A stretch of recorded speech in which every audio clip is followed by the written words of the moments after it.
Welcome to the Life Self-Mastery Podcast, where we bring in entrepreneurs who have created online businesses and improved their lifestyles. Here's your host, Rohit Malhotra.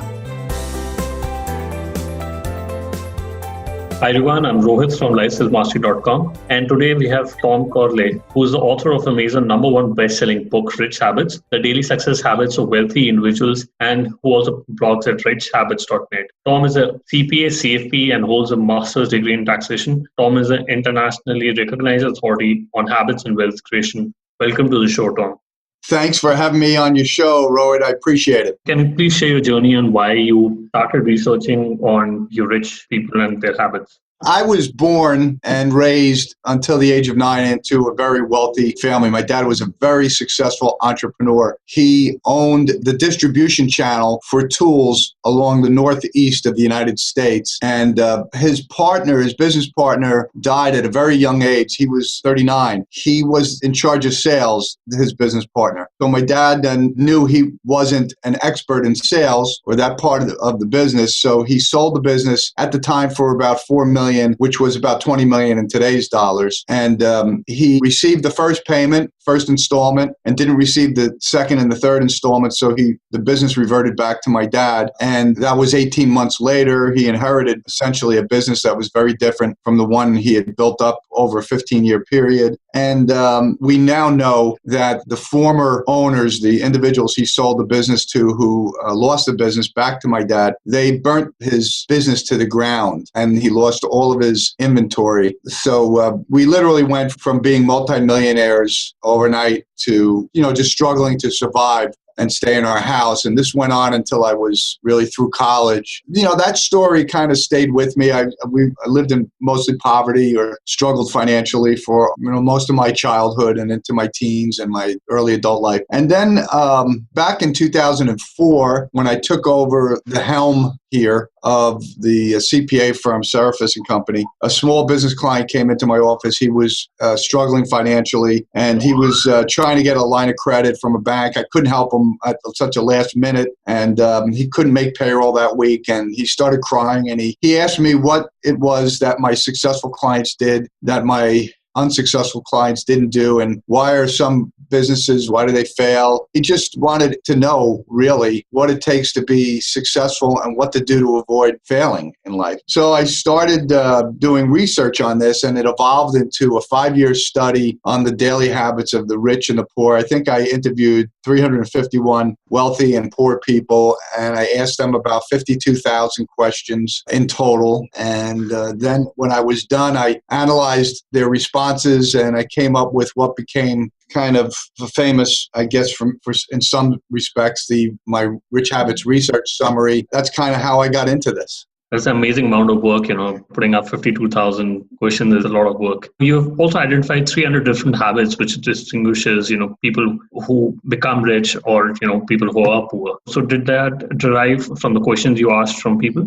Quite frankly, Rohit, when I was asking those questions, I had no idea that this was leading into the realm of habits. I just didn't even think about habits, to be honest with you. All I wanted to find out was, what do you do from the minute that you put your feet on the floor in the morning to the minute that you put your head on the pillow at night? I just wanted to know what wealthy people and poor people did every single day. So that required asking a lot of questions. And when I was done, I realized I had this sort of light bulb moment, this aha moment. And I said, my God, these are all habits. These are daily habits. So then I spent some time studying habits, how habits are formed, the neurology behind habits. It's a lot of brain science, And I said, my gosh, I think I stumbled onto the holy grail of success. It's your daily habits. Can you identify, some simple habits of wealthy individuals which listeners can also benefit? Yeah, I think the most important rich habit is daily self-improvement. You have to be obsessed or become obsessed with improving yourself every day. Now, you can do this. Some of the habits that I found were the wealthy people read 30 minutes or more every day, and it was specific reading to improve their knowledge base in whatever craft or career that they were involved in, and also deliberate practice. They were practicing certain skills over and over again, and they were practicing certain things or trying to improve where they were weak in certain areas in their craft. So they were doing those two things. And then the other thing, I think the third most important thing, was dream setting. They created a vision of their ideal future life. They tried to become clear and gain clarity on exactly where they wanted to be, say 10 years or 20 years out. And then they created a blueprint that would help them get there. And that blueprint was, pursuing certain dreams and then pursuing the goals behind those dreams. The goals are really your construction team for your dreams. And they kept at it for years and years and years. And in my study, the average self-made millionaire who pursued a dream, it took them 12 years to accumulate an average of $7.4 million. So dream setting is a very potent, very powerful, rich habit. And if you find something you're passionate about and pursue it, you're going to have a better chance of becoming wealthier than the average wealthy person. Most of these people who are rich, were most of them self-employed or they're working in big jobs? There were really three groups. There were the self-made millionaires who saved their way to wealth. This is the least risky proposition. This doesn't involve taking risks like starting a business or being an entrepreneur. Then there was the second group, which worked for big publicly held companies. These people pursued careers that led them into decision-making to become decision makers in their company. And they became wealthy off of stock options and stock compensation. And then the third group were the entrepreneurs, the individuals who pursued some dream or some startup business or some business. And 51% of the self-made millionaires in my study were business owners. So there was a big group of them that were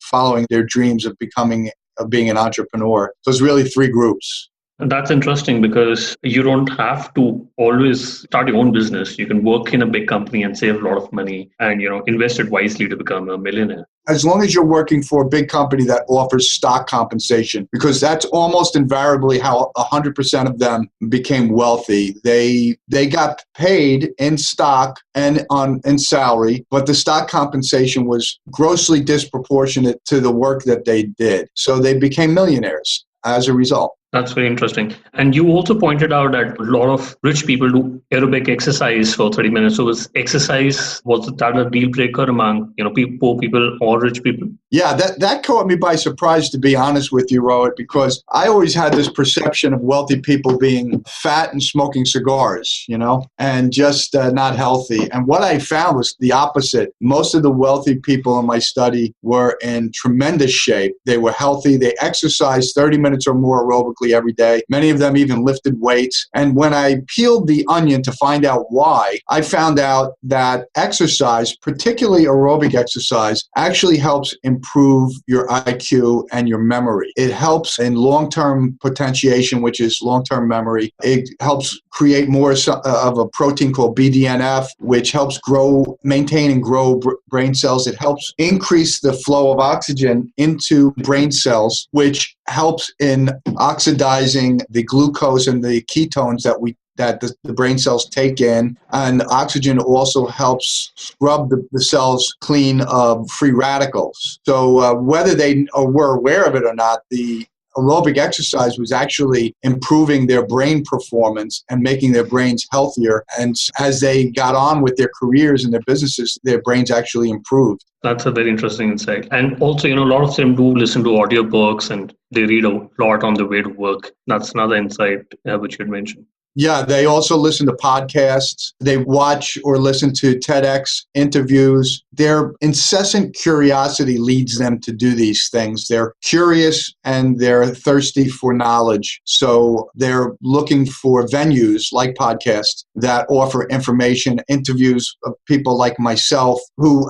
are sharing their life's work in 20 or 30 minutes. And boy, isn't that something that you could get somebody's life work without having to read a book. You can just listen to a podcast. So there are many ways to self-improve, to improve yourself. And reading is one of them. Podcasting is another one of them. Going to seminars is another. And actually engaging in those activities. You could become a podcaster. You could write books. Those help you to become better at what you do and shore up your knowledge and things like that. In one of the blogs, which is called Budget Odds, actually, it's mentioned that you had 30,000 failed attempts and 4 successes when you're trying to promote your book. So it was inspiring to see that you're not given up, but you kept going. So can you talk a little bit more about, how you promoted your book and how did you get to be on Dave Ramsey and other shows? The first 3.5 years were torture. They were what I like to call a walk through hell. I had never written a book before. I never promoted a book before, and I didn't know anybody who did any of those things. I was forced to learn how to do it through the School of Hard Knocks. And I did what you're supposed to do, what they tell you to do in the books, all the books that I've read, and I've probably read over 30 books on how to become a successful author. And what they tell you to do is to become a good writer, is practice writing every day. So I did that. I have a blog and I keep improving my writing skills every day. But what I found in my experience in this journey of mine is that writing a book is like the first serve in tennis. The rest of the match is all about promotion. You have to become an expert in promoting your book. You have to learn how to pitch the media. You have to learn how to do interviews with the media, talk in sound bites. Yeah, it was something I'm still perfecting that art. You have to essentially get the information out as quickly as possible with the media and as few words as possible. And when you become really good at promoting yourself with the media, then you get more media interviews, and that leads to more publicity, and that leads to more book sales.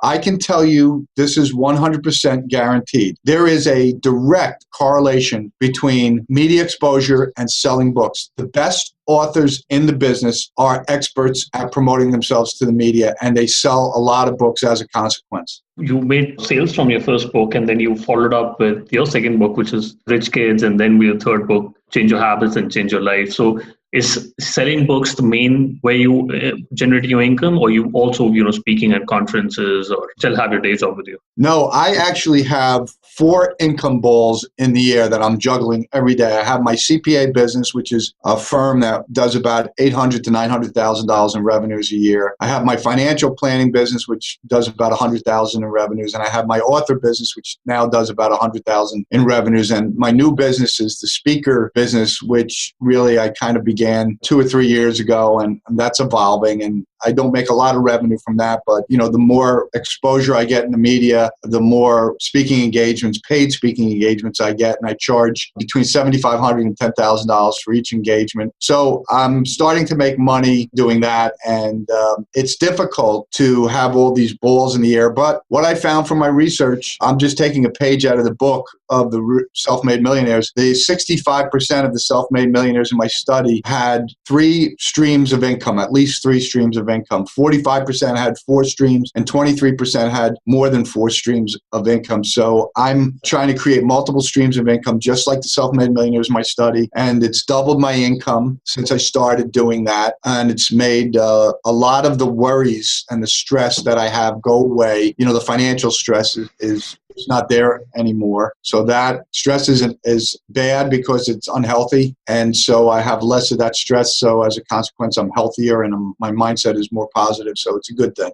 What is the way forward? Are you going to write more books, or the idea is to make income from your blog? My story is still being written right now. I've got 2 books that are going to be published on December 1st in China. I have the 6th largest publisher in the world, China South Publishing and Media Group. They're publishing Rich Habits and Change Your Habits, Change Your Life. I have 3 books being published in South Korea, all 3 of my books. And I have another book, Rich Habits, Poor Habits, that was just released in the United States in October. And I just finished another book, Rich Neighbor, Poor Neighbor. And I have other books that I'm going to write, I want to write. So my blueprint for my life is to be able to just focus on writing, teaching, and doing speaking engagements. That's what I ultimately want to do. That's the end game for me. Is there any insight about investments from rich people? Because a lot of younger people are investing into newer forms of investments like cryptocurrencies and all. But what was your insight from rich people? Do they invest into riskier assets, or do they focus on investments into real estate or stocks? What I found is wealthy people invest and poor people, middle class people speculate. What's the difference between investing and speculating is investing requires that you do your homework. There's one individual I know who is now worth $3 million. They invested about $20,000 in these cryptocurrencies, right. One of which was Bitcoin. The other cryptocurrencies haven't paid off, but the Bitcoin has, and it's made him $3 million.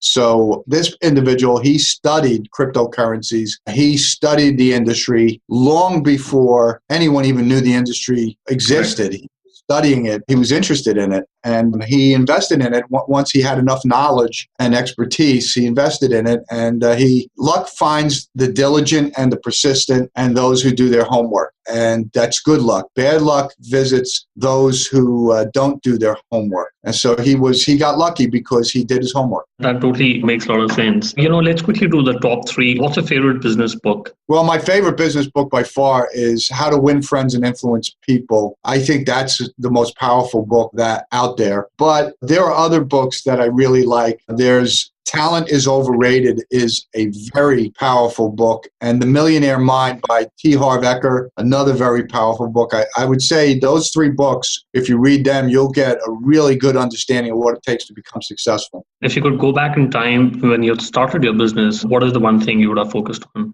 If I would go back in time, I would have to go back to when I was starting my sophomore year in college. That's when I decided to pick accounting as my major. I would tell myself, don't do that. Go and switch your major to creative writing or something related to that. Then get an internship writing, become a writer, because this is why it's so important to experiment. If you don't experiment, you never know what you're good at. And it wasn't until I was in my mid-40s that I found out I had an innate talent. I was just naturally gifted as a writer. I did not know that until I was in my mid-40s. So you want to experiment, and I would probably tell myself to go back and become a writer and to experiment. Try different things.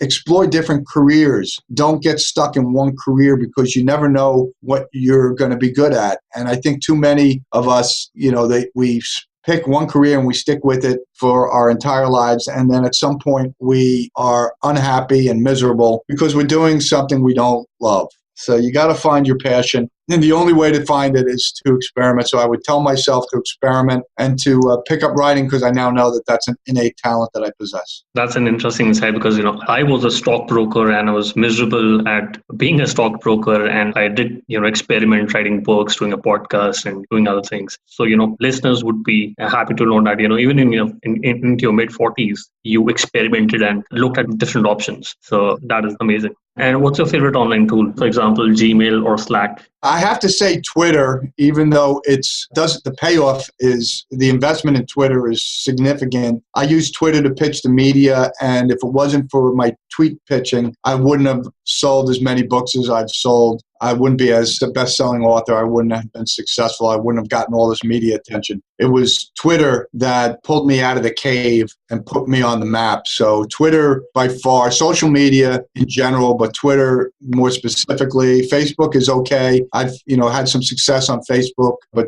Twitter is what seems to work best for me. And how can people reach out to you? My website is richhabits.net. I put all my research data, all my articles go there first, and many of them wind up in the media, Business Insider, CNBC, Money Magazine, Success Magazine, all of those. I have thousands of articles out there, and they all reside on my blog and on my website. And I do a tip of the morning to you and a tip of the week. And I also have free ebooks that I give out. So it's a heavily resource-laden place to go if you want to know everything there is to know about being successful. It was a very insightful interview, and I'm sure listeners would learn a lot from this interview. So thank you very much for coming on to the show. I really appreciate it. Thanks, Rohit, for having me on. And I hope people get some value out of this.